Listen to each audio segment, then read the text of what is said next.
വലിയൊരു തട്ടിപ്പ് നമ്മളെല്ലാവരും കണ്ണടച്ച് വിശ്വസിക്കുന്ന ബാങ്കിൽ ഇതിനെതിരെ അവിടുത്തെ ജോലിക്കാർ തന്നെ ഇപ്പോൾ സമരത്തിൽ. കോട്ടക്കലുള്ള എന്റെ ഓഫീസിന് തൊട്ടടുത്തുള്ള ബാങ്കിലാണ്.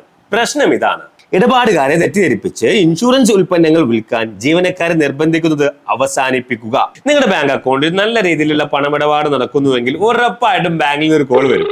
ഇങ്ങനെയായിരിക്കും: സാർ, നിങ്ങൾ ഓരോ ലക്ഷം രൂപ ഓരോ വർഷം ഇൻവെസ്റ്റ് ചെയ്യുകയാണെങ്കിൽ 10 വർഷം നിങ്ങൾ ഇൻവെസ്റ്റ്മെന്റ് കണ്ടിന്യൂ ചെയ്യുക, 11ാം വർഷം നല്ല രീതിയിൽ ലാഭം കിട്ടും. അല്ലെങ്കിൽ 11 വർഷം തൊട്ട് അടുത്ത 20 വർഷം വരെ ഓരോ വർഷവും ഇത്ര ലാഭം കിട്ടും എന്നൊക്കെ പറഞ്ഞു. ഇത് വാങ്ങുന്ന ഇൻവെസ്റ്റർക്ക് ചെറിയ ലാഭം മാത്രമേ കിട്ടൂ. ആക്ച്വലി ഇത് വിൽക്കുന്ന ബാങ്കിനാണ് നല്ല ലാഭം കിട്ടുക. അതുകൊണ്ടാണ് ബാങ്ക് ഇത് സെയിൽ ചെയ്യുന്നത്.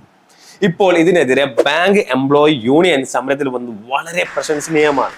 നമ്മൾ സാധാരണക്കാർ ചെയ്യേണ്ടത് ബാങ്കിലായാലും അല്ലെങ്കിൽ ബാങ്കിലല്ലെങ്കിലും എവിടെ ഇൻവെസ്റ്റ്മെന്റ് നടത്തുമ്പോഴും ഒരു സെബി ഇൻവെസ്റ്റ്മെന്റ് അഡ്വൈസറുടെ സഹായം തേടുക. Thanks for watching. See U.